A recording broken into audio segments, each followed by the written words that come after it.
Hello everyone, welcome back to another video. Hope you all are doing well. So this is the part 2 of how to score 90% plus marks in board exams. So let's get started. उसके बाद जैसे Pakistan studies बहुत ही boring subject है और उसमें बहुत सारी dates हैं, डेट्स याद नहीं होती। तो ये वाली टेक्निक जो है ये मेरी मामा ने मुझे सिखाई थी, which is called relative learning. कोई डेट है तो आपकी फैमिली में कोई तो होगा जिसकी बर्थडे से वो डेट मैच कर रही है, समवट मैच करिए, ज़रूरी नहीं है कि प्रॉपर पूरी पूरी मैच करे। तो आपने उसको रिलेट करना है किसी फ्रेंड की बर्थडे से, भाई बहन की बर्थडे से, किसी कज़न की बर्थडे से, या फिर अगर किसी चीज़ से भी नहीं रिलेट हो रहा ना, कोई डम सी चीज़ कुछ भी अपने दिमाग में उस टाइम डाल लें कि ये इससे मैं रिलेट कर लेती हूँ। बेशक उसका आपस में कोई रिलेशन ना हो, आप उसका रिलेशन बना दें पेपर में। आपको वो इसलिए याद रहेगा क्योंकि उसका कोई रिलेशन नहीं था और आपने बनाया था। तो इस तरह डेट्स वगैरह याद कर लें, वो इजी हो जाता है। अब और पाकिस्तान स्टडीज़ और इस्लामियात दोनों ऐसी चीज़ें हैं जो रट्टा बेस्ड है, आपने उनका रट्टा लगाना है। ऑब्वियसली वो सेम टू सेम आते हैं, उसमें कॉन्सेप्ट का कोई ऑप्शन नहीं होता। अगर इस्लामियात का क्वेश्चन है, अगर हदीस लिखनी है तो आपने वर्ड टू वर्ड लिखनी है, आप उसमें चेंजेस नहीं कर सकते। अगर आपने पाकिस्तान स्टडीज़ में कुछ लिखना है, कोई डेट्स लिखनी है, तो वो भी आपने एग्जैक्ट लिखनी है, आप उसमें अपने कॉन्सेप्ट्स के बेसिस पे कुछ भी नहीं लिख सकते। उसके बाद जो हमारे पास चीज़ आ जाती है वो है नोट्स। अगर आपने नोट्स बनाए हुए हैं अपने लिए तो that is well and good. आप अपने नोट्स को पढ़ेंगे तो उससे ये होगा कि आपके अपने हाथ से जो बनाए हुए नोट्स हैं वो आपको ज़्यादा हेल्प करेंगे। चैप्टर खोलें, उसमें से जो चीज़ें आपको इंपॉर्टेंट लग रही हैं वो एक एक लाइन में पॉइंट्स के फॉर्म में आप अपने लिए नोट्स बनाएं। तो आप जब रिवाइज़ कर रहे होंगे ना, पूरा चैप्टर रिवाइज़ करना पॉसिबल नहीं है। जब आप सुबह जब पेपर से 1-2 घंटे पहले आप फिर से सारा रिवाइज़ कर रहे होते हैं, उस टाइम बिल्कुल पॉसिबल नहीं होता कि आप 19 चैप्टर्स दोबारा रिवाइज़ करें। तो उससे बेहतर ये है कि आप वो नोट्स खोल लें, हर चैप्टर के जो मेन पॉइंट्स है वो रीड कर लें, क्योंकि याद तो आपको है, पढ़ा हुआ तो आपने है, बस आपने रिवाइज़ करना है। तो आप अपने बनाए हुए नोट्स से रिवाइज़ करें। उसके बाद फिर हमारे पास आ जाता है, अच्छा उसके बाद एक और इम्पॉर्टेंट चीज़ जो हमारे पास आ जाती है वो है मॉडल पेपर और पास्ट पेपर्स की प्रैक्टिस।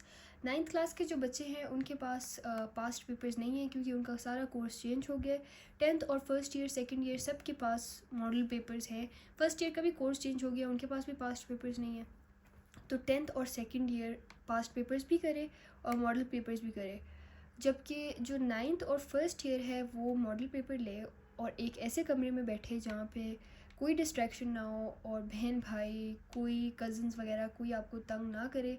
आप 3 घंटे का टाइमर लगाएं। जिस तरह 3 घंटे में आपकी एग्ज़ामिनेशन हॉल में पेपर होता है, उसी तरह आपने यहाँ पे भी पेपर अटेम्प्ट करना है 3 घंटे में ही। तो उससे ये होगा कि आपकी टाइम मैनेजमेंट की प्रैक्टिस होगी और आपका पेपर अटेम्प्शन और ई शीट पे प्रैक्टिस करें।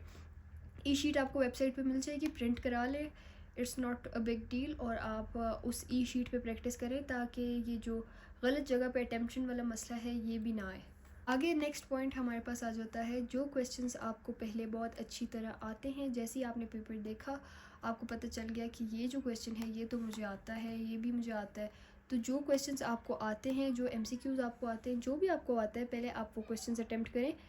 और इसमें से जैसे आपको इस साइड वाला 1 में से इस साइड वाला आ रहा है तो आप इसमें यहाँ पे स्टार बना दें। स्टार बनाने का मतलब है कि मुझे ये वाला आता है, मैंने ये अटेम्प्ट करना है।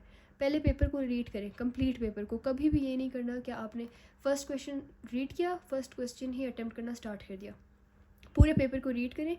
जो क्वेश्चंस आपको, जैसे ये 2 पार्ट्स हैं, इसमें से जो आपको आता है, अगर दोनों आते हैं कौन सा अच्छा आता है, जौन सा आपको अच्छे से आता है उस पर स्टार बना दें कि ये क्वेश्चन मैंने आगे जाके अटेम्प्ट करना है। पूरे पेपर में जब आप रीड कर लेंगे आप स्टार्स बना लेंगे। कुछ क्वेश्चंस ऐसे भी होंगे जिसमें आपने दोनों पार्ट्स में कोई स्टार नहीं बनाया होगा कि भाई ये तो दोनों ही मुश्किल है, ये तो दोनों मुझे सही से नहीं आते। उन क्वेश्चंस के बारे में अभी ना सोचें। जब आप पेपर अटेम्प्शन स्टार्ट करेंगे, 1 2 3 क्वेश्चन स्टार्ट कर देंगे करना, उस क्वेश्चन तक पहुँचते पहुँचते आपको याद आ जाएगा। तो स्टार्स वाले क्वेश्चन आप अटेम्प्ट करना स्टार्ट कर दें। और जो क्वेश्चन ऐसा है कि आपको दोनों पार्ट्स में नहीं आते, तो उस क्वेश्चन पे आपने सर्कल बना देना है कि ये मैंने इसके बारे में सोचना है, इसको टाइम देना है। जो सबसे अच्छे से आता है उससे स्टार्ट करें क्वेश्चन। ज़रूरी नहीं है कि आप 1 से स्टार्ट करें, 2 से स्टार्ट करें। बस ये ख्याल रखना है कि ये ना हो कि आप 5 से स्टार्ट करें और 5 1 की जगह कर दें या 2 की जगह कर दें। बस ये चीज़ ख्याल रखनी है।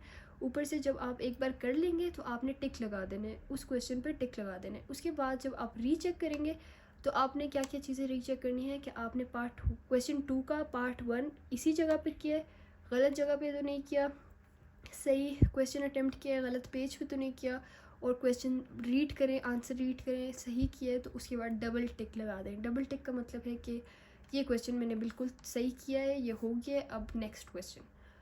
ठीक है, ये वाला आपने करना है। अच्छा, उसके बाद मैं आप लोग को एक बात बता दूँ, ये जो टाइम मैनेजमेंट है ये बहुत इंपॉर्टेंट है। अगर आपको उन्होंने 20 मिनट के लिए 20 मिनट दिए हैं ना MCQs के लिए, बेशक वो आपसे 30 मिनट बाद MCQ पेपर ले, आपने 20 मिनट में ही अपने MCQs करके साइड पे कर देने। सब्जेक्टिव आपको मिल जाएगा, आपने सब्जेक्टिव स्टार्ट करना है। अब आप लोग के पास टोटल यहाँ पे आ जाते हैं 2 hours and 40 minutes, means 160 minutes हैं आपके पास। और आपके पास ये जो शुरू वाले क्वेश्चन हैं ये हैं 3 मार्क्स के। अब एक चीज़ अपने जहन में रखें कि अगर आप 3 मार्क्स के क्वेश्चन को इतना ज़्यादा टाइम देंगे कि आपके पास एंड में टाइम ना बचे, तो आपके जो ये क्वेश्चंस हैं ना 8 मार्क्स वाले, 6 मार्क्स वाले, ये कॉम्प्रोमाइज़ हो जाएंगे।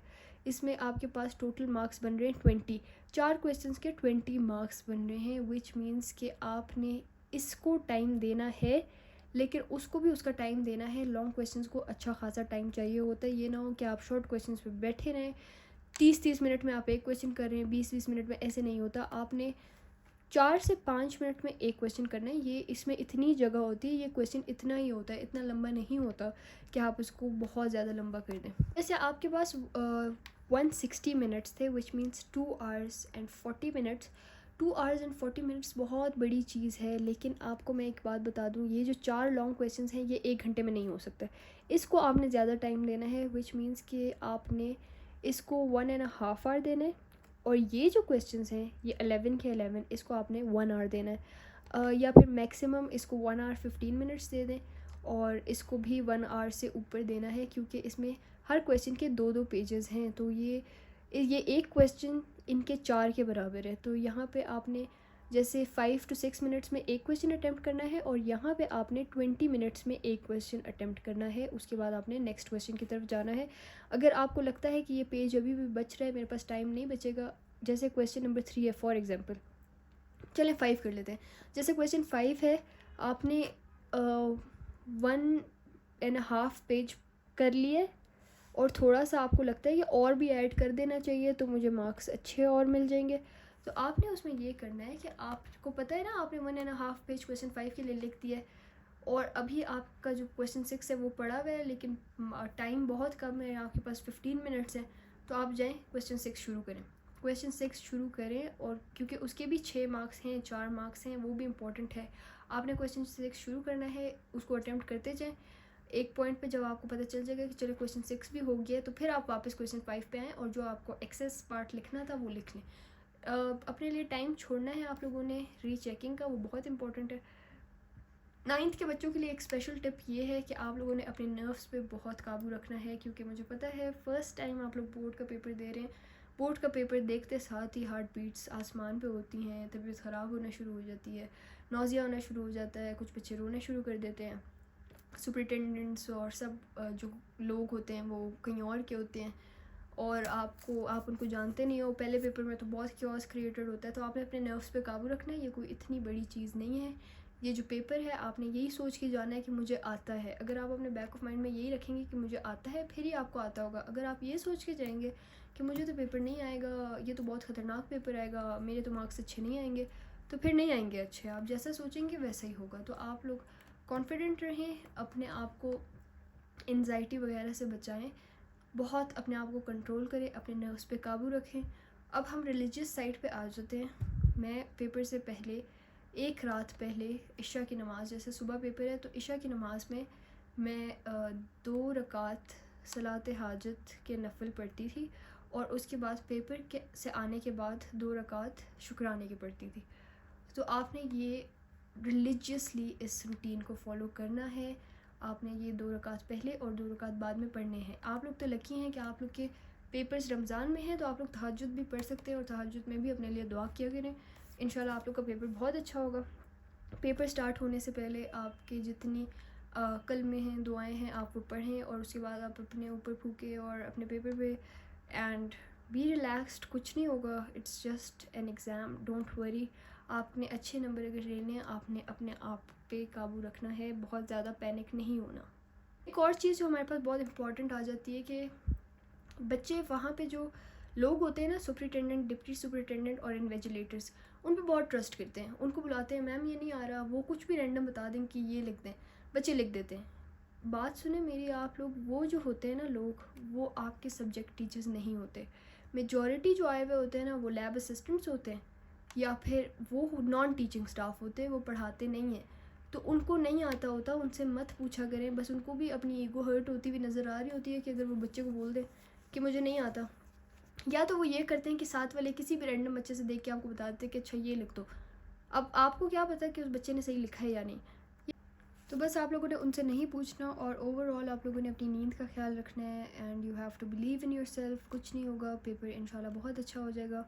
सो बस यही कुछ टिप्स हैं जो 9th 10th first year second year सबके लिए इम्पोर्टेंट है, और सब इसको फॉलो करके अच्छे मार्क्स इंशाल्लाह अचीव कर लेंगे। And I wish you all a very good luck, और आई होप कि आप लोग के पेपर्स बहुत अच्छे हों, और मेरे लिए भी दुआ करिएगा क्योंकि मेरे भी एग्ज़ाम्स होने वाले हैं।